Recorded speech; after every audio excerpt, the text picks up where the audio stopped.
চেনেললৈ সকলোকে স্বাগতম জনাইছোঁ। আহকচোন চাওঁ।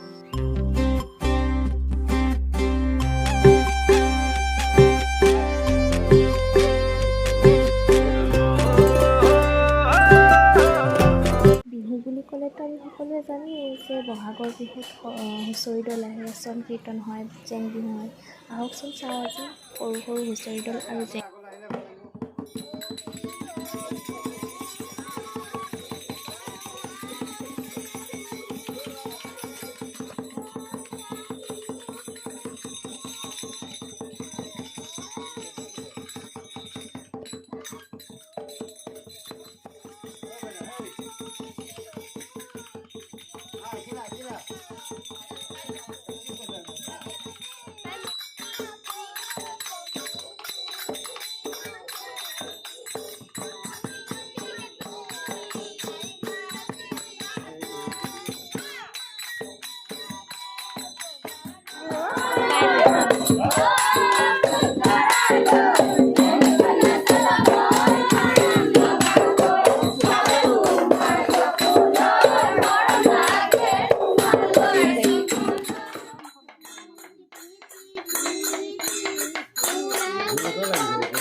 Ay,